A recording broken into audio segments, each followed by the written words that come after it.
ตู้เย็นสูตรใหม่ไข่แบบนี้เด้อของญี่ปุ่นแท้นี่สั่งมาจากญี่ปุ่นโดยกงเลย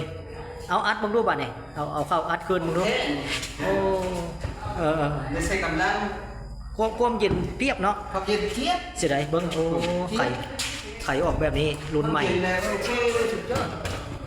ดิออกสายเย็นเทียบโอเคสั่งมาแต่ไสรุ่นนี้ดี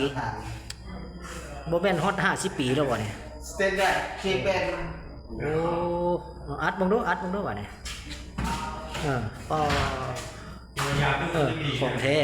สุดยอดเลยโอ้บ่มีไผได้ไซส์ได้ตัวเย็นรุ่นนี้ได้ยาไม่ดียา